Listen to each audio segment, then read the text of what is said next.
Hello friends, welcome to business ideas. நம்ம இன்னைக்கான video பார்த்தீங்கன்னா, மேன் பவர் கன்சல்டன்சி எப்படி வைக்கிறதுன்னு தான் பார்க்க போறோம். இது முழுக்க முழுக்க நாங்க சிங்கப்பூர்ல பேஸ் பண்ணி பண்ணா எப்படி பண்றது தான் நாங்க குடுத்துருக்கோம். அண்ட் இந்தியாலயுமே இது எப்படி நம்ம ரன் பண்ணலாங்கிறத பேசிக் ஐடியாஸா குடுத்துர்றோம். இது பார்த்தீங்கன்னா, பேசிக்கா சிங்கப்பூர்ல எப்படி மேன் பவர் பிசினஸ் பண்றது? அப்படிங்கிறத தான் நாங்க டீட்டெயிலா வச்சிருக்கோம். காமனா இந்தியால பண்ற மாரியோ, இல்ல வேர்ல்டு ஃபுல்லா மத்த கண்ட்ரீஸ் பண்ற மாரில, சிங்கப்பூர்ல மேன் பவர் ஏஜென்சி எப்படி வைக்கிறது? ஸோ நான் அதிலேருந்தே உங்களுக்கு இந்தியால எப்படி பண்றதுன்னு சொல்லிர்றேன். ஓவர்வியூ பார்த்தீங்கன்னா, நமக்கு வந்து 4 பாயிண்ட்ஸ் இம்பார்ட்டன்ட்ங்க. First contacts network. Manpower business பண்றதுக்கும் சரி, பொதுவா பிசினஸ் பண்றதுக்கே நல்ல கான்டாக்ட்ஸ் நெட்வொர்க் இருந்தா நமக்கு ரொம்ப ஈஸியா இருக்கும். தென் பார்த்தீங்கன்னா, நமக்கு இந்த லைசென்ஸ் அண்ட் ட்ரஸ்ட். நமக்கு எல்லா மேன் பவர் பிசினஸ் பண்றவங்ககிட்டயும் கண்டிப்பா லைசென்ஸ் கண்டிப்பா இருக்கணும். ஒவ்வொரு கண்ட்ரிக்கு ஏத்த மாரி லைசென்ஸ் மாறும். இங்க வந்து லைசென்ஸ் சொல்லுவாங்க. எம்ப்ளாய்மென்ட் ஏஜென்சி லைசென்ஸ் சொல்லுவாங்க. அந்த லைசென்ஸ் இது வந்து இங்க ரொம்ப மஸ்ட்டா இருக்கும். அண்ட் ட்ரஸ்ட்ன்னு என்ன சொல்றோம் பார்த்தீங்கன்னா, நீங்க ஒரு பிராண்ட் நேம் உருவாக்கி வச்சிருந்தீங்கன்னா, இல்ல ஆல்ரெடி எக்ஸிஸ்டிங்கா ஒருத்தவங்க பண்ணியிருந்தாங்க. இல்ல வந்துட்டு யாரோ உங்க பேரன்ட்ஸ் பண்ணியிருந்தாங்க. அந்த மாரி ஒரு ட்ரஸ்ட் இருந்தா, நம்ம பிசினஸ்க்கு இன்னும் கொஞ்சம் சப்போர்ட்டிவா இருக்கும். லைசென்ஸ பத்தி நான் அடுத்த இதுல உங்களுக்கு கிளியரா சொல்றேன். அண்ட் போர்ட்ஃபோலியோ அப்ளிகன்ட்ஸ் நெறைய அப்ளிகன்ட்ஸோட போர்ட்ஃபோலியோ நம்மட்ட இருக்கணும். லைக் இப்போ ஏகப்பட்ட சிவின்ஸ்ன்னு வைங்களேன். அவங்க எல்லாம் நம்மோட கனெக்டடா இருந்தாங்க அப்படின்னா, கண்டிப்பாக நமக்கு கொஞ்சம் ஈஸியா இருக்கும். ஏன்னா, இப்போ கிளையன்ட் சில பேர் கேட்பாங்க. எனக்கு இத்தன பேர் வேணும்னு கேட்பாங்க. அதாவது லேபர் கேட்டகரியில. ஐடி இந்த மாரி இருந்தா ஸ்பெசிஃபைட் ப்ரொஃபைல்ஸா கேட்பாங்க. ஸோ நம்ம கிட்ட நெறைய ப்ரொஃபைல்ஸ் இருக்கிறது என்னைக்குமே நல்லது. இன்வெஸ்ட்மென்ட் எல்லா பிசினஸ் மாரி தாங்க. ஒரு மாடரேட்டான இன்வெஸ்ட்மென்ட் இருக்குது.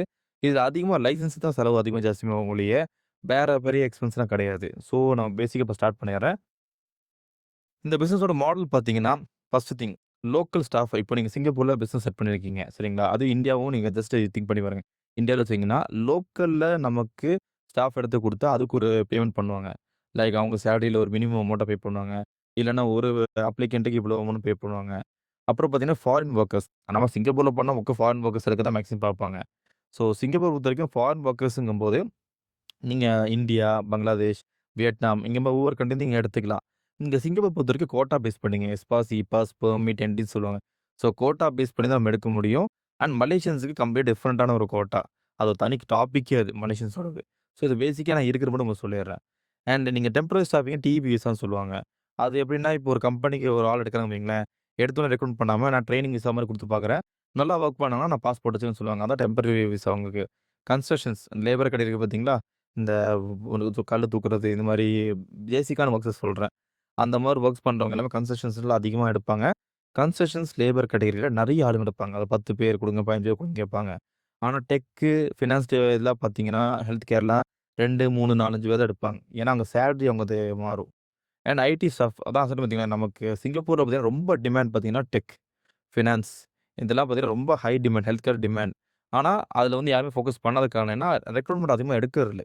இப்போ நீங்க ஒரு 10 பேர் எடுப்பாங்க மேக்ஸிமம்ங்களேன். ஒரு வருஷத்துக்கே வந்துட்டு 10 பேர் தான் எடுப்பாங்க. ஆனா, அதுவே நீங்க லேபர் கேட்டகரிங்கும்போது நெறைய பேர் எடுப்பாங்க. அதனால தான் மேக்ஸிமம் எல்லாமே லேபர் கேட்டகரி பார்க்க ஆரம்பிச்சுடுறாங்க. இன்னொன்னு பார்த்தீங்கன்னா, அவுட் சோர்ஸ் பண்றது பேரோல் சர்வீசஸ் எல்லாமே. சில இடத்துல பார்த்தீங்கன்னா, நீங்க வந்துட்டு அவங்களா வந்து எடுத்துக்குவோம். இப்ப நான் ஒரு ஏஜென்ட் இருக்கேன்னா, நம்ம ஒரு ஏஜென்ட்டா இருக்கிறோம். அங்க வந்து நம்ம ஆள வேலைக்கு எடுத்து, நம்ம வந்து மேன் பவர் அவுட் சோர்ஸ் குடுப்போம். அதுக்கு எவ்வளவு ஒரு சேலரி பேசி வச்சுக்குவோம். இவங்க ஒரு சேலரி நம்ம பேசுவோம். இப்ப நான் உதாரணத்துக்கு பார்த்தீங்கன்னா, இப்ப நான் எடுக்கிற ஆளுங்க 2000 நான் சம்பளம் தரேன்னு சொல்றேன். ஆனா, நான் குடுக்குற கம்பெனிக்கு பார்த்தீங்கன்னா, நான் 3500 4000 பேசியிருப்பேன். அப்போ நான் வர காசு 4000 அது 2000 நான் எடுத்துட்டு, இன்னும் 2000 தான் அவங்க சேலரியா குடுப்பேன். ஸோ, அது அவுட் சோர்சிங் பண்ற மாரி பண்ணுவாங்க. ஸோ, இதில எந்த மாரி மாடல் நம்ம பண்ண போறோம்ன்னு இருக்குது. பேசிக்கா இந்தியன்ஸ் எல்லாமே ஃபாரின் வொர்க்கர்ஸா ரெக்ரூட் பண்ண தான் பார்ப்பாங்க. லோக்கல் ஸ்டாஃப் பண்ணீங்கன்னா, உங்களுக்கு சிங்கப்பூர் ஒரு ஒரு கம்பெனில பார்த்தீங்கன்னா, ஒரு மினிமம் அமௌண்ட் தருவாங்க. கம்பெனி பே பண்ணணும். ஸோ எல்லாமே பிரிஃபரன்ஸ் பண்றது பார்த்தீங்கன்னா, ஃபாரின் வொர்க்கர்ஸா பண்ணுவாங்க. ஆனா, நம்ம பிசினஸ் மாடலுக்கு ஏத்த மாரி நம்ம ரெடி பண்ணணும். ஸோ இதுதான் பேசிக்கா ரெக்ரூட்மென்ட்ல எடுக்கிற டைப்ஸ் இது. இந்தியாலயும் இதே மாரி தாங்க. இந்தியால பார்த்தீங்கன்னா, நம்ம அதுக்கு ஆர்ஐ லைசென்ஸ் தனியா எடுக்கணும். அது வந்து நம்ம ரெக்ரூட்மென்ட்க்கு எடுக்கிற மாரி. எப்படின்னா, நம்ம இது ஏன் இந்த ஆர்ஐ லைசென்ஸ், லைசென்ஸ் சொல்றோம்னா, சிங்கப்பூர் லைசென்ஸ்ல நம்ம டெபாசிட் அமௌண்ட் கட்டணும். அதுக்கு ஒரு ஒரு டைப் இருக்குது. இந்தந்த கிரேட்ல தான் வாங்கணும்னு சொல்லிட்டு இருக்குது. அந்தந்த கிரேடுக்கு ஏத்த மாரி $20,000 இருந்து $60,000 டெபாசிட் கட்டணும். டெபாசிட் கட்டி தான் நம்ம அந்த லைசென்ஸ் எடுக்கணும். அப்புறம் எக்ஸாம் வேற எழுதணும் சிங்கப்பூர்ல. ஸோ அதுக்கேத்த மாரி நம்ம பிரிப்பேர் பண்ணிக்கணும். இங்க பிசினஸ் பொறுத்தவரைக்கும் நமக்கு ஒரு லொக்கேஷன் கண்டிப்பா தேவைப்படும். இந்த பிசினஸ்ல. ஏன்னா விர்ச்சுவலா மட்டும் யூஸ் பண்ண முடியாது. ஏன்னா ட்ரஸ்ட் கெயின் பண்ணா ஒரு ஆஃபீஸ் இருந்தா தான் ஆளுங்க நம்புவாங்க. ஸோ நமக்கு ஒரு லொக்கேஷன் வேணும். And company registration, contacts and நமக்கு ஃபுல்லா கான்ட்ராக்ட் வந்து இருக்கணும். கான்ட்ராக்ட் என்ன பார்த்தீங்கன்னா, ஒரு 10 கம்பெனி நீங்க டைரக்ட்டா கான்ட்ராக்ட் போட்டு வச்சிருப்பீங்க. அந்த சொல்றேன். அண்ட் கான்டாக்ட்ஸ் வந்து நமக்கு எவ்வளோ தூரம் ரெஃபரல் கிடைக்குதோ, அந்த அளவுக்கு இந்த பிசினஸ் பூஸ்ட் பண்ண முடியும். அண்ட் மார்க்கெட் லான்ச் பண்றதாம். ரெஜிஸ்ட்ரேஷன் வழக்கம் போல தான். நீங்க அக்ரால கண்டிப்பா ரெஜிஸ்ட்ரேஷன் பண்ணணும். இதுவே நீங்க அந்த ஊர் சிட்டிசனா இருக்கீங்க. அந்த ஊர் பிஆர் அப்டின்னா, நம்ம பேசிக்கா சோல் ப்ரொப்ரைட்டர்ஷிப்லயே ரெஜிஸ்டர் பண்ணி போயிடலாம். அதுக்கு பெரிய காஸ்ட் செலவெல்லாம் வராது. இருக்க லொகேஷன் ஆனா, HDBல அதாவது நீங்க தங்குற வீடோ, இல்ல கமர்ஷியல் இல்லாத இடத்துலயோ வந்து ரெஜிஸ்டர் பண்ண முடியாதுன்னு சொல்றாங்க. மேன் பவருக்கு மட்டும். ஸோ, அப்ப என்ன அது மட்டும் கொஞ்சம் பார்த்துக்கணும். அண்ட் பிரைவேட் இப்ப நீங்க வெளியிருந்து வரீங்க. நான் இந்தியால வந்து இங்க ஸ்டார்ட் பண்ணலான்னு இருக்கேன் அப்படின்னா, பிரைவேட் லிமிடெட் ஃபார்ம வைங்க. ஒரு பிஆர புடிங்க. அது அந்த பிஆர் கண்டிப்பா ஒரு சப்போர்ட்டிவான பிஆரா பாருங்க. உங்களுக்கு ஹெல்ப் பண்ற மாரி பாருங்க. நெறைய நாங்க கேட்ட வரைக்கும் பார்த்தீங்கன்னா, பிஆர் ஓப்பனிங் தான் நல்லா தான் இருக்காங்க. போக போக நல்ல பிசினஸ் ரன் ஆரம்பிச்சுன்னா, அவங்க கொஞ்சம் மாறுறாங்க. ஸோ, நல்ல ஒரு ஆளா பாருங்க. முன்னாடி டெர்ம்ஸ் பேசிருங்க. இல்லன்னா கன்சர்ன் லெட்டர் வாங்கி வச்சுருங்க அவங்ககிட்ட இருந்து. இன்கேஸ் அவங்க ஏதாவது உளறல் பண்ற மாரி இருந்தா, அவங்க ரிலீவ் பண்ற மாரி. ஸோ, நீங்க இஏ லைசென்ஸ் ரொம்ப ரொம்ப இம்பார்ட்டன்ட். அதோட டைப்ஸ்லாம் நான் ஒரு தனி ஷீட்டாவே நான் அட்டாச் பண்றேன். ஏன்னா, அதெல்லாம் எடுத்தோனா வீடியோ எங்கேயோ ரொம்ப நேரம் போயிரும். அதனால தான். இஏ லைசென்ஸ் பொறுத்தவரைக்கும் 20,000 60,000 வரைக்கும் செலவாகும். டிபெண்ட்ஸ் ஆன் அந்த லைசென்ஸோட கெப்பாசிட்டி பொறுத்தவரைக்கும். அது நான் உங்க டீட்டெயில் அனுப்பிச்சுர்றேன். ஸோ, அது கண்டிப்பா நம்ம எடுத்தாகணும். நல்ல ஒரு ஸ்பேஸ் கண்டிப்பா வேணும். ஸோ, நல்லா ஆனா ரொம்ப பெரிய அளவு செலவு நீங்க பண்ண வேணாம். மாசம் 5,000 வெள்ளிக்குலாம் பார்க்கணும்னு அவசியம் இல்ல. 1500, 2000 வெளியிலேருந்து இருக்க லொகேஷன் அந்த மாரி ஓகே. ஒரு நல்ல லொகேஷன். கிளையண்ட்ஸ் வந்து உட்காந்து பேசுற மாரி, அதே மாரி அப்ளிகேண்ட் இருந்தாலும் பேசுற மாரி ஒரு லொகேஷனா பார்த்துக்கங்க. நல்ல ஒரு நெட்வொர்க். நீங்க எம்ப்ளாயர் அண்ட் வொர்க்கர்ஸ் கிட்ட நல்ல நெட்வொர்க் உருவாக்கி வைக்கணும். இன்னொன்னு பொறுமை இல்லாதவங்க, நிதானம் இல்லாதவங்க, தயவு செஞ்சு இந்த பிசினஸ் எடுக்காதீங்க. எல்லா பொறுமையும் சோதிச்சிரும். இந்த பிசினஸ் அப்படிதான். உங்களுக்கு எல்லா பொறுமையும் சொல்லி நம்ம நிதானமா கிளையன்ட்டுக்கும் புரிய வைக்கணும். அதே நிமிஷம் நம்ம அப்ளிகேன்ட்டுக்கும் புரிய வைக்கணும். 2 பேர் சைட்ல அவங்க வேலை நடந்தா போதும் தான் பார்ப்பாங்க. ஆனா உள்ள இருக்க நமக்கு தான் தெரியும் அதோட கஷ்டம் என்னன்ட்டு. ஸோ கொஞ்சம் பார்த்து அவங்க 2 பேத்துக்குமே எவ்வளோ டைம் எடுத்தாலும் பொறுமையா எக்ஸ்ப்ளைன் பண்ணுங்க. நீங்க ஏதாவது வாக்குவாதம் பண்றனாலயோ, நீங்க சவுண்ட் ரைஸ் பண்றனாலயோ நமக்கு எந்த யூஸும் கிடையாது. நமக்கு தான் நஷ்டம். ஸோ பொறுமையா ஹேண்டில் பண்ண முடியும். இன்னொன்னு கிளையண்ட்ஸ் கிட்ட இருக்கிற உண்மைய சொல்லிருங்க. டைம் எடுக்கும், டைம் எடுக்கும். இது மாரி இல்ல இன்கேஸ் நடக்கலனா ஏன்னா ரெக்ரூட்மெண்ட் பொறுத்தவரைக்கும் அப்படிதாங்க. 100% நடக்கும்னு சொல்ல முடியாது. நடக்கலனா, அதுக்கு என்ன பிரச்சனையோ அத நம்ம அதையும் முன்கூட்டியே சொல்லி வச்சுரணும். அதெல்லாம் ஓப்பன் அப்பா பேசுறது நமக்கு நல்லதுங்க. ஸோ இதுதான் பேசிக் ரெஜிஸ்ட்ரேஷனு. இன்வெஸ்ட்மென்ட் பார்த்தீங்கன்னா, எனக்கு தெரிஞ்ச வரைக்கும் இதுக்கு ஒரு 500 ஸ்கொயர் ஃபீட்ல மினிமம் ஒரு ஆஃபீஸ் இருக்கிறது நல்லது. கொஞ்சம் நீட்டா லுக்கா இருக்கும். அண்ட் கம்பெனி லைசென்ஸ் எடுக்கிறதுக்கு நான் சொல்லிட்டேன். என்ன பிரைஸ் வருதுன்னு 20,000 இருந்து 60,000 வரைக்கும் நமக்கு டெபாசிட் அமௌண்ட். அப்புறம் ஒரு எக்ஸாம் வேற எழுதணும். ஸோ அது கொஞ்சம் பார்த்துக்கங்க. ஒரு 3 டூ 4 மந்த்ஸ் வரைக்கும் படிச்சுட்டு அந்த எக்ஸாம் எழுதுற மாரி இருக்கும். பேசிக் அமெனிட்டீஸ் பார்த்தீங்கன்னா, ஃபர்னிச்சரு மத்ததெல்லாம் தேவைப்படும். பொருள்லாம் வாங்கி வைக்கிறதுக்கு தேவைப்படும். அவ்வளோதான். லைசென்ஸோடதும் நான் ஆல்ரெடி மென்ஷன் பண்ணிட்டேன். அக்கராவோடதும் இது இருந்தாலே போதுமானது. இந்த கம்பெனியோட அட்வான்ஸ்ல பார்த்தீங்கன்னா, நான் சொன்னேன் இல்லைங்களா, 2,000 வெளியில இருந்தீங்கன்னா, ஒரு 2 மாசம் அட்வான்ஸ் சேர்த்து குடுக்குற மாரி இருக்கும். ஸோ, அந்த மாரி யூஸ் பண்ணிக்கலாம். ரெஜிஸ்ட்ரேஷன் காஸ்ட் பார்த்தீங்கன்னா, உங்களுக்கு பிஆர் இருந்தா ஒரு ரேட்டு, பிஆர் இல்லன்னா ஒரு ரேட்டு. நம்ம வந்துட்டு கொஞ்சம் கம்மி பண்றோம், செலவு மிச்சம் பண்றோம்னு சொல்லிட்டு, ஒண்ணுத்துக்கு ஆகாத ஆள மட்டும் தயவு செஞ்சு சேர்த்திக்காதீங்க. பெரிய குடைச்சல் நாங்க நெறைய பார்த்துருக்கோம் இதுவரைக்கும். பிஆர் ரொம்ப ரொம்ப இம்பார்ட்டன்ட். நீங்க ஒரு பிசினஸ் எடுக்க ரன் பண்றதுல பெரிய விஷயமே கிடையாது. அந்த ஊர் பிஆர் மட்டும் கொஞ்சம் உங்களுக்கு சப்போர்ட் பண்ணலன்னா, மொத்த பிசினஸ் கொலாப்ஸ் ஆயிரும். இது எப்ப கொலாப்ஸ் பண்ணுவாங்க பார்த்தீங்கன்னா, நீங்க இனிஷியலா ஒண்ணும் பண்ண மாட்டாங்க. கொஞ்சம் ரன்னிங் போகும் பார்த்தீங்களா, நீங்க சம்பாதிக்க வேண்டியது வந்தா கொலாப்ஸ் பண்ணுவாங்க. ஸோ கொஞ்சம் கவனமா இருங்க. ரொம்ப ஓப்பன் அப்பா இருக்காதீங்க அவங்ககிட்ட. டீல் ஃபர்ஸ்ட்டே பேசிருங்க. இவ்வளோ அமௌண்ட் தரேன் மாசம் அப்படின்னு பேசிருங்க. நீங்க என்ன சொல்லுவாங்கன்னா, "நீங்க பார்த்துக்கப்பா, நீங்க டெவலப் ஆகுறது எனக்கு முக்கியம். நீங்க நல்லா இருக்கணும் தான் நாங்க எதிர்பார்க்கிறேன்." அப்படிலாம் நல்ல டயலாக்லாம் பேசுவாங்க. அப்புறம் அவங்க வந்துட்டு கரெக்ட்டா லாக் பண்ணி விட்டுருவாங்க ஒரு கட்டத்தில. ஸோ கொஞ்சம் டீல்ஸ் எல்லாம் கரெக்ட்டா பேசிருங்க. And சொந்தக்காரங்கள maximum சேர்த்திக்காதீங்க. யாரோ சொந்தக்காரங்க தெரிஞ்சவங்க, அவங்க பிஆரா இருக்காங்கன்னா தயவு செஞ்சு சேர்த்திக்காதீங்க. ஒன்ஸ் நீங்க பிக்கப் ஆகி செட்டில் ஆகும்போது, என்னால அவங்க செட்டில் ஆகக்கூடாதுன்னு ஒரு ஒரு எண்ணம் அவங்களுக்குள்ள வருது. ஸோ நான் நெறைய பார்த்துருக்கேன். ஸோ அதனால நீங்க அத அவங்கள மட்டும் அவாய்ட் பண்ணிருங்க. அன்னோன் பெர்சனா கூட ஓகே தான். ஸோ பேசிக்கா இதுக்கு உங்களுக்கு எனக்கு தெரிஞ்ச வரைக்கும் பார்த்தீங்கன்னா, நான் ரஃப்பா குடுத்துருக்கேங்க இது. இதில நம்ம கம்மியாவும் பண்ணிட்டும் பண்ணலாம். ஆனா லைசென்ஸ் காஸ்ட் மட்டும் ஒண்ணும் பண்ண முடியாது. மத்ததுனா கூட நம்ம எல்லாமே கொஞ்சம் அட்ஜஸ்ட் பண்ணிட்டு மூவ் பண்ணி ரெஜிஸ்ட்ரேஷன் பண்ணிடலாம். ஸோ இதுதான் பேசிக்கான இன்வெஸ்ட்மென்ட் உங்களுக்கு $30,000 $75,000 ஏன் சொல்றேன்னா, லைசென்ஸோட $20,000 இருந்துச்சுன்னா, மீதிலாம் ஒரு $10,000 முடிச்சிடலாம். அதே நிமிஷம் பார்த்தீங்கன்னா, இதுவே 60,000 இருந்தா 75 வரைக்கும் வரும். ஸோ இதான் ரஃப்பா இருக்கிறது. இதெல்லாம் பார்த்தீங்கன்னா, ஒரு அவுட்லைனா குடுக்குறது தான். நம்ம பிசினஸ் ஃபுல்லா ஒர்க் பண்ணி பார்த்தா தான் அது நமக்கு எக்ஸாக்ட்டா தெரியும். ஏன்னா, முன்ன பின்ன வரும் எப்பவுமே நம்ம ஒர்க் பண்ணும்போது. ரெவென்யூ மாடல் ரொம்ப ரொம்ப இம்பார்ட்டன்ட். மேன் பவர் பொறுத்தவரைக்குங்க 2 சைடு கத்தி மாரி. சம்டைம்ஸ் உங்கள பீக்கும் தூக்கிட்டு போயிரும். சம்டைம்ஸ் உங்க லைஃப்ப டிசாஸ்டரும் ஆக்கி விட்டுரும். எப்பவுமே கிளையன்ட் கிட்ட இருக்கிற உண்மைய பேசுங்க. ஓப்பன் அப்பா இருங்க. நம்ம எவ்வளோ ஏன்னா இந்த பிசினஸ் நம்ம வந்து ஃப்ராட் பண்ண போறதில்ல, சீட் பண்ண போறதில்ல ஒரு நம்பிக்கை நமக்குள்ள இருக்குன்னா, நம்ம நியாயமா தான் பண்ண போறோம்னா, நம்ம கிளையன்ட்ட ஓப்பன் அப்பா பேசிருங்க. இந்த மாரி தான் இருக்கீங்கன்ட்டுருங்க. இன்னொன்னு அவங்க என்ன தேவையோ ஃபர்ஸ்ட் கிளியரா உட்கார வச்சு கேளுங்க. முக்காவாசி பேர் என்ன பண்ணுவாங்க பார்த்தீங்கன்னா, நேர்லயே வரமாட்டாங்க. ஃபோன்லயே பேசி ஃபோன்லயே முடிச்சிடலாம்னு சொல்லிட்டு பிளான் பண்ணுவாங்க. தயவு செஞ்சு அத அக்செப்ட் பண்ணாதீங்க. ஆள நேர்ல பாருங்க. நெறைய விஷயம் நம்ம நேர்ல பார்த்தா தான் தெரியும். ஃபோன்ல பேசினா நமக்கு தெரியாது. இப்ப நீங்க நாளைக்கு ஒரு கிளையன்ட்க்கு அனுப்பிச்சு விடுறீங்க. ஆளு பார்த்தா நேர்ல போய் ஒரே குடைச்சலா இருந்தா சொல்லுவாங்க. "நீ என்ன ஆள பார்க்கல அனுப்பிச்சுட்டுன்னு" கேட்பாங்க. ஸோ நேர்ல ஆள பார்த்து பேசி மூவ் பண்ணுங்க. நெக்ஸ்ட் பார்த்தீங்கன்னா, உங்க ரெவென்யூ பிளேஸ்மென்ட் ஃபீஸ். இப்போ நீங்க ஒரு கம்பெனி இருக்கீங்க. சிங்கப்பூர்ல ஃபார்ம். நீங்க ஒரு கம்பெனிக்கு மேன் பவர் குடுக்குறீங்கன்னா, அந்த மேன் பவர் சக்சஸ்ஃபுல் ஆயிடுச்சுன்னா, அதுக்கு ஒரு அமௌண்ட் குடுப்பாங்க. மினிமம் $1,000 வந்து $1,500 குடுப்பாங்க. அது placement fees. Monthly service charge பார்த்தீங்கன்னா, இப்போ சிலர் பார்த்தீங்கன்னா, எனக்கு மந்த்லி பேமெண்ட் பண்ண சொல்லிருவாங்க. இந்த மாரி எனக்கு பே பண்ணி குடுத்துருங்க. உதாரணத்துக்கு இப்ப நான் அப்ளிகன்ட் இருக்காங்க பார்த்தீங்களா? அவங்ககிட்ட சொல்லிருவாங்க. இந்த மாரி எனக்கு மந்த்லி பே இவ்வளோ பண்ணுங்க அப்டின்ருவாங்க. இல்லன்னா அவங்க சேலரில ஒரு குறிப்பிட்ட சேலரி எனக்கு மாசம் மாசம் குடுத்துன்ருவாங்க. அன்டில் கிளம்புற வரைக்கும். அது மேக்ஸிமம் யாரும் பண்ண மாட்டாங்க. சும்மா நான் சொல்றேன். இன்னொன்னு ஆள நம்ம வந்து என்ன பண்ணுவாங்கன்னா, வேலைக்கு எடுத்துருவாங்க. இவங்க வந்துட்டு அங்கருந்து மேன் பவர் வேலைக்கு ஆரம்பிச்சுருவாங்க. லைக் இப்ப சிவிலுக்கு ஒரு 10 பேர் எடுத்துக்கிறோம்னா, நம்ம அங்க சிவில்ல 4000 பேசி 2000 இவங்க சம்பளமா குடுத்து மீதி 2000 ப்ராஃபிட் பாப்பாங்க. அப்படி இருக்குது. அப்படி இல்லன்னா வர அப்ளிகன்ட்ட இருந்து கேஷ் வாங்குறதுங்கிறது, அது லீகல் வே கிடையாது. இங்க அதிகமா அதான் பண்றாங்க. நான் இல்லன்னு சொல்ல இந்தியால. ஆனா அது லீகல் வே கிடையாது. அது நம்ம இந்தியாலயே பேசி முடிக்கிற வரைக்கும் பிரச்சனை கிடையாது. ஆனா சிங்கப்பூர்ல அது லீகல் கிடையாது. ஸோ நமக்கு என்னம்மா டைப் பண்றீங்கன்னு பார்த்துக்கணும். நம்ம பே வாங்குற பிரச்சனை இல்லைங்க. சர்வீஸ் கரெக்ட்டா இருக்கணும். இப்ப எல்லாம் நினைக்கிறாங்கன்னா மேன் பவர் ஓகே வேலைக்கு ஆள் அனுப்பிச்சுட்டோம். அதோட முடிஞ்சு போச்சு. என்ன பிரச்சனை நினைக்கிறாங்க. அப்படி கிடையாது. என்ன ஆனாலும் சரி. இப்போ 2 வருஷம் பாஸ் இருக்கா, அது முடியிற வரைக்கும் நம்ம அவங்களுக்கு கூட சப்போர்ட் பண்ணி தரணும். இன்கேஸ் அவங்களுக்கு ஏதாவது பிரச்சனை, இல்ல ஓனர்ட்ட பிரச்சனை, அத பிரச்சனை அவங்க சப்போர்ட் பண்ணி தரணும். அதுதான் ஒரு ரெக்ரூட்மெண்ட்டோட வேலை. ஆள அனுப்பிச்சு விட்டோனே கிளம்ப முடியாது. அன்டில் 2 இயர்ஸ் வரைக்கும் அவங்க பாஸ் பண்ணி வரைக்கும் நம்ம சப்போர்ட் பண்ணி தரணும். அதுதான் அந்த மேன் பவர் ஏஜென்சியோட ஒர்க். அப்பதான் நமக்கு நேம் பில்ட் ஆகும். நாளைக்கு அவங்க ஆர்டர் ரெஃபர் பண்ணுவாங்க. அப்பதான் இந்த பிசினஸ் குரோ ஆகும். நீங்க ஒரு மாசம் ஒரு 20 பேர் அனுப்பிச்சோம்னு நினைக்காதீங்க. 3 பேர் அனுப்பிச்சு விட்டா தெளிவா அனுப்பிச்சோம்னு நெனைங்க. அப்பதான் நம்ம இந்த ரெவென்யூல பார்க்க முடியும். லாஸஸ் என்னன்னா சம்டைம்ஸ் எல்லாம் ஐபி அந்த பேர் வேணான்ருவாங்க. அப்புறம் இல்லைங்க எனக்கு மைண்ட் சேஞ்ச் ஆயிடுச்சுவாங்க. ஸோ அப்ளை பண்ண காசு தான் நமக்கு லாஸா வாய்ப்பு இருக்குது. அது வேணா மினிமமா நம்ம சொல்லிடலாம். அப்ளை பண்ற காசுன்னு சொல்லி வாங்கி வைக்கலாம். ஆனா அதான் சொல்றேன் இல்லைங்களா, அது நம்ம கன்ஃபார்மா சொல்ல முடியாது. சம்டைம்ஸ் அவங்க வேணான்ட்டு போலாம். இன்னொன்னு பணம் ரெடி பண்ண முடியாம இருக்கலாம். அதனால வேணான்ட்டு போயிருவாங்க. அந்த மாரி நெறைய விஷயங்கள் இருக்குது. பிளேஸ்மென்ட் ஆறதுக்குள்ள. இன்னொன்னு பார்த்தீங்கன்னா, பிளேஸ்மென்ட் டிலே. சம்டைம் பார்த்தீங்கன்னா, சொல்லுவாங்க. சொன்னதே இது யாருங்க பண்றா? ஸோ கம்பெனி சைட்ல இழுத்து இழுத்து அடிச்சுட்டு கடைசியில அது கிளையண்ட் வேணாம போயிருவாங்க. ஸோ அப்ப அந்த மாரி டைமும் நமக்கு கிளையண்ட் போயிரும். ஸோ அங்க இருக்கவங்க பார்த்தா அந்த கிளையண்ட் தான் வேணும் கேட்பான். அந்த அப்ளிகேண்ட் தான் வேணுவாங்க. அந்த மாரி கொஞ்சம் பிரச்சனை இருக்குது. திடீர்னு டெர்மினேஷன் வேலை காமிச்சிருப்போம். பிஹேவியர் சுத்தமா நல்லா இருக்காது. என்ன சொல்லிருவாங்கன்னா, "நான் இந்த ஆள வேலைக்கு வச்சுக்க முடியாது. நீ வேற இடம் பார்த்து சொல்லி" சொல்லி திடீர்னு டெர்மினேஷன் பண்ணிருவாங்க. அப்ப அவங்க கட்டுன காசு வந்து கேட்பாங்க. ஸோ அப்ப அந்த மாரி டைம்ல நான் என்ன பண்ணுவேன்னா, வேற இடத்துக்கு மாத்தி விடணும். பிஹேவியர் ரொம்ப ரொம்ப முக்கியங்க. இங்க நமக்கு பார்த்த வரைக்கும் எல்லாம் இங்க நல்லா பேசுவாங்க. ஆனா அங்க போன பார்த்தா அவங்க பிஹேவியர் காமிப்பாங்க. இதுல ஆல்கஹாலிக் பெர்சன் தெரிஞ்சுச்சு அப்டின்னா, அவங்க அனுப்பியே விடாதீங்க. அவங்க திருந்தவே மாட்டாங்க. அங்க போனாலும் அவங்க அதே வேலைய தான் பார்ப்பாங்க. ஸோ இந்த மாரி கொஞ்சம் பிஹேவியர் செக் பண்ணுங்க.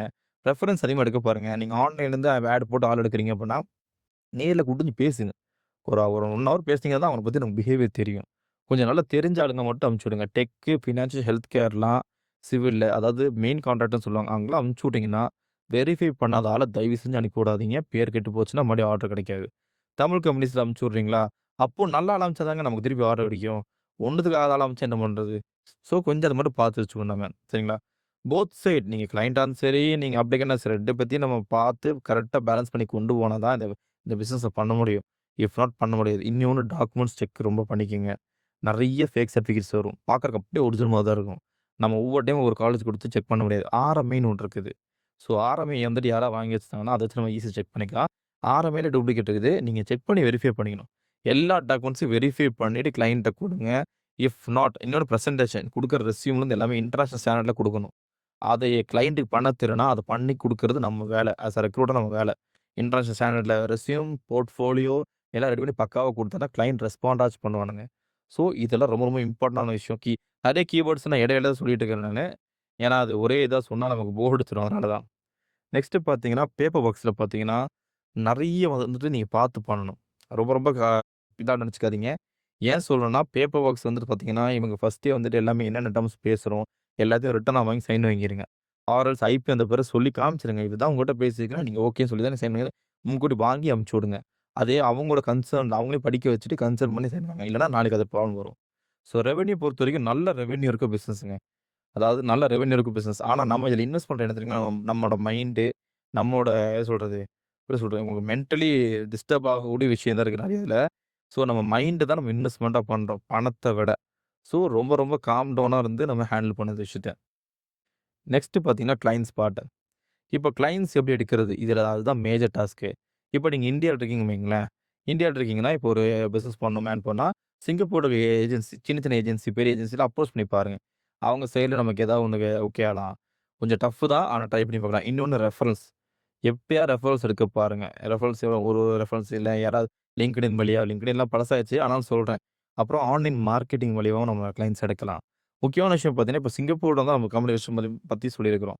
சிங்கப்பூர் பொறுத்தவரைக்கும் டைரக்ட்டாவே அப்ரோச் பண்ணலாம் ஃபர்ம்ஸ் எல்லாத்தையுமே. நீங்க டைரக்ட்டா அப்ரோச் பண்ணி, இந்த மாரி நம்ம ஃபர்ம் இருக்குது. லைசென்ஸ் காமிச்சுட்டு, இந்த மாரி எனக்கு கிளையன்ட்ஸ் வந்து என்கிட்ட இத்தன பேர் இருக்காங்க. என்கிட்ட அப்ளிகன்ட்ஸ் இருக்காங்க. உங்களுக்கு வேணும்னா சொல்லுங்கன்னு சொல்லி நம்ம அப்ரோச் பண்ணலாம். எல்லா இடத்துலயும் அப்ரோச் பண்ணி பார்க்கணும். உடனே கிடைக்காது. தேடி அப்ரோச் பண்ணி மார்க்கெட்டிங் பெர்சன்ஸ் வச்சு தேடணும். இல்லன்னா நம்ம வந்து பெர்சனலா இறங்கி ஒர்க் பண்ணணும். அப்பதான் கிடைக்கும். சின்ன சின்ன ஏஜென்சியோட கனெக்ட் பண்ணலாம். பட் ஆனா அவங்க ஏதாவது பிரச்சனை பண்ணா அது நம்மளையும் வந்து சார்ந்து வரும். ஸோ கொஞ்சம் கேர்ஃபுல்லா இருக்க பாருங்க. சிங்கப்பூர் தானே நமக்கு அங்க வந்துட்டு எந்த பிரச்சனையும் இருக்காது அப்படிலாம் நினைச்சிடாதீங்க. அங்கேயும் ஏகப்பட்ட பிரச்சனை வருது. ஸோ நீங்க ரெஃபரல்ஸ் வச்சு கொஞ்சம் இது பில்ட் பண்ண பாருங்க. நெறைய பேர் ரெஃபர் பண்ணா அவங்க கமிஷன் குடுக்குறன்னு பேசி பாருங்க. இது மூலமா பண்ணலாம். ஆன்லைன் மார்க்கெட்டிங் அதாவது இந்த WhatsApp, Telegramலாம் அங்க நல்ல பூஸ்டிங்ல தான் இருக்குது. நல்ல குரூப் மாரிலாம் ரெடி பண்ணி நீங்க மூவ் பண்ணலாம். ஸோ அது இல்லன்னா சேனல் மாரி ஒண்ணு கிரியேட் பண்ணிட்டு, அதில நம்ம அப்டேட் பண்ண மாரிலாம் பண்ணலாம். ஸோ இதுவும் நம்ம நல்லதா இருக்கும். இன்னொன்னு நல்ல ஈவென்ட்ஸ் அட்டெண்ட் பண்ணுங்க. பிசினஸ் நெட்வொர்க் ஈவென்ட்ஸ்லாம் நெறைய அட்டெண்ட் பண்ணுங்க. அதான் சொன்னேன் கான்டாக்ட் டெவலப் பண்ணி ஆகணும். கான்டாக்ட்ட டெவலப் பண்ணி, அது மூலமா அந்த கம்பெனில நீங்க கான்ட்ராக்ட் போட்டு வச்சா மட்டும் தான் அந்த பிசினஸ பண்ண முடியும். நான் டைரக்ட்டா சொல்றேன்.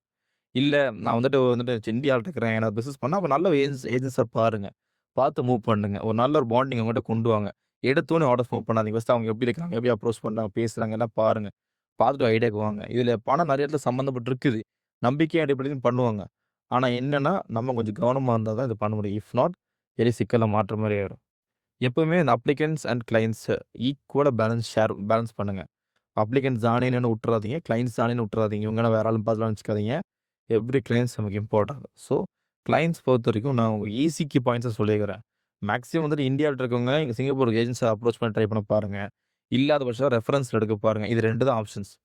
என் ஃப்ரெண்ட் ஒருத்தர் ஒர்க் பண்றாரு. அவர் கம்பெனில ட்ரை பண்ணலாம். அது 100ல 1 தான். அவர் ஃப்ரெண்டுக்கே பார்த்தீங்கன்னா, பெருசா எடுக்க முடியாது. ஏன்னா, அங்க ஹெச்ஆர் ஆர் கண்ட்ரி மேனேஜர்ஸ் சொல்லுவாங்க.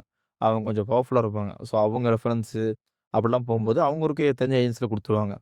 சில ஏஜென்சில சைட்ல வந்து பேசி அட்ஜஸ்ட் பண்ணி மூவ் பண்ணிட்டு இருப்பாங்க. சரிங்களா? ஸோ, அதனால சொல்றேன். மேக்ஸிமம் இப்ப நீங்க tech and health care, financial செக்டார்ல போறீங்கன்னா, ப்ரொஃபஷனலா இருக்கிற நல்ல பெரிய ஏஜென்சியா போய் அப்ரோச் பண்ணுங்க. அந்த மாரி மூவ் பண்ணுங்க. அதே நிமிஷம் உள்ள இருக்க லிங்க்டு நாமளா அப்ரோச் பண்ணா கொஞ்சம் அதுக்கேத்த மாரி நீங்களும் ப்ரொஃபைல் இருக்கணும். ஒண்ணுமே இல்லாம போய் நான் போயிட்டு நீங்க அவங்ககிட்ட பேசலே கண்டுபிடிச்சுருவாங்க.